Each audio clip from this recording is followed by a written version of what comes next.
Hello, and welcome to Way of the Holy Family. Thank you for joining us as we walk in perpetual hope, drawing ever closer to Jesus through life's struggles and triumphs, filled by the Eucharist and strengthened by community. Way of the Holy Family is here to bring light, encouragement, and a bit of childish fun for all families seeking holiness.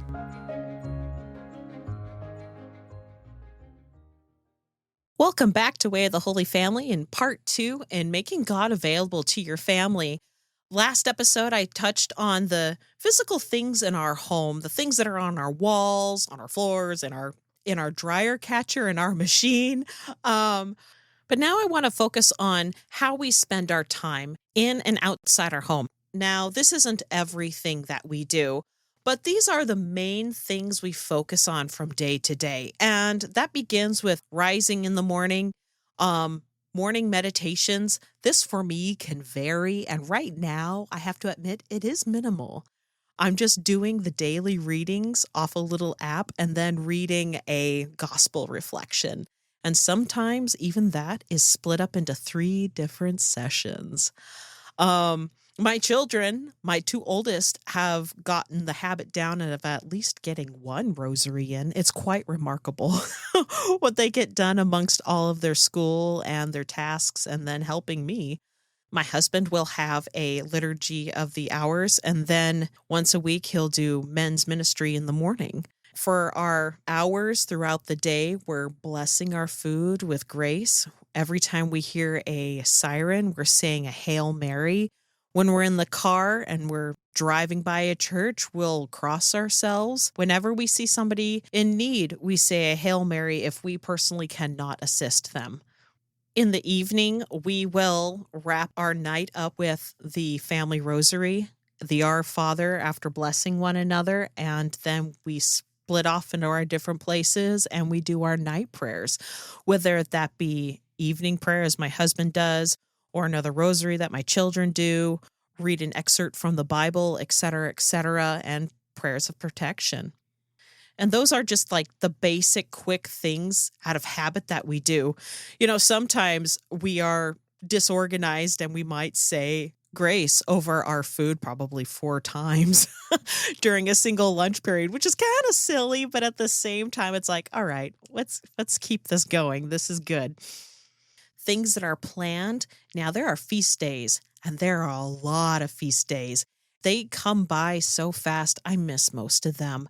The first week of October, man, we have St. Francis of Assisi. We also had St. Therese of Lisieux, and not too long ago, Padre Pio and the St. Michael Mass. All of these saints, very important to our family, and they just flew by. But when I remember they're there, St. Therese will bake a batch of cookies and decorate them with pink roses.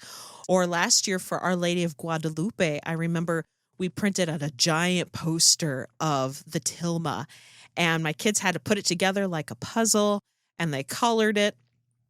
And then we had a great feast to go along with that. That half-colored poster stayed on our wall for like 8 months. The only extracurricular activities that we do, because otherwise, I don't know how parents do it. Schedules get so full so fast. Scheduled things my kids do. My 2 oldest altar serve and volunteer. And then we've got RE classes. We would be out and about shopping and passing by the church. My daughter would go, "Hey, can we stop by the church really quick to have adoration?" And sometimes we can't, but most of the time we should say yes. You know, whenever a child's like, "Can we go say hi to Jesus?" Don't ignore that. That's very valuable. Yes, it takes time, but it's what we are choosing to spend our time on. Outside of those sporadic moments of prayer, having a dedicated weekly hour of adoration and coming back into the school year, we're honing that back into focus, putting it back into our schedules because we fall off. But the Lord wants us back, and He looks so forward to spending time with you and me. And that includes our children, and we are the conduits to make that available to them. Make God available to your kids. There's the weekday masses, and I understand Most people out there, the schedules do not allow for that time. But if you can go, we go at least once a week. And ultimately, the crown jewel, Mass every single Sunday. And all of these things that fill our week are just an expression and an extension of the Holy Mass, living the divine life day in and day out, hour by hour. I mean, as Catholics, it's amazing. We have such graces and knowledge available to us that we can go, wow, Lord, I offer every breath that I breathe today for my friend who is struggling. I mean, who knew? I'm talking about all the things that we're conscientious of, how to fill our home with stuff that reminds us of Jesus, how to conscientiously devote our time to Christ. But even the things we're not fully aware, moment by moment, such as our breath, we can offer it up to prayer. This is how rich we are in our Catholic faith, people. And these are the things Oliver and I are teaching our kids, moment by moment, breath by breath, day by day, offering things up to Christ, living in the supernatural. Now, I've been talking for 6 minutes here, and I could just go on and on and on of the different things that we do. But again, at the beginning of the first episode, I said, don't be overwhelmed with all these things that I have listed. You don't have to do them all. Some things fit in the moment, others do not. Even for Oliver and I and our family's life, the pace changes moment by moment. But our route is on weekly Mass. That is a non-negotiable as far as we can possibly go.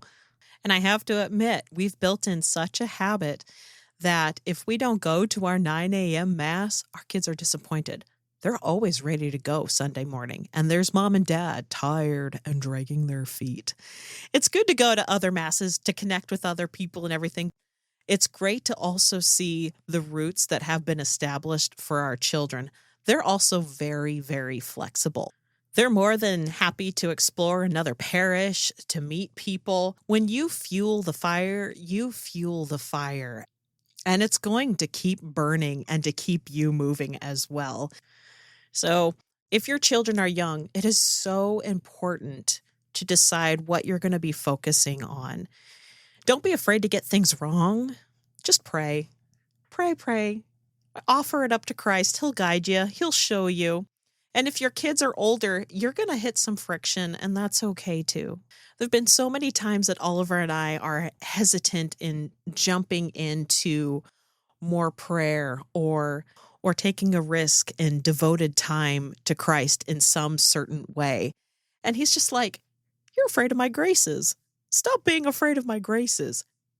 So whether if you're just a small family starting out or being by yourself, don't be afraid to devote time to the Lord. Don't be afraid to go to Sunday Mass.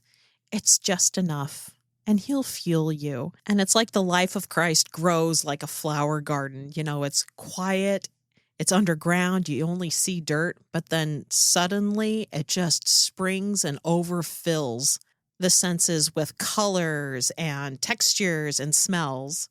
And when that happens, you might just be gifted with a bouquet to bring with you and to sit on your dining room table to remind you of His beauty. Peace, friends. Thank you for joining us today. Check back every Tuesday through Thursday as we drop new episodes and news.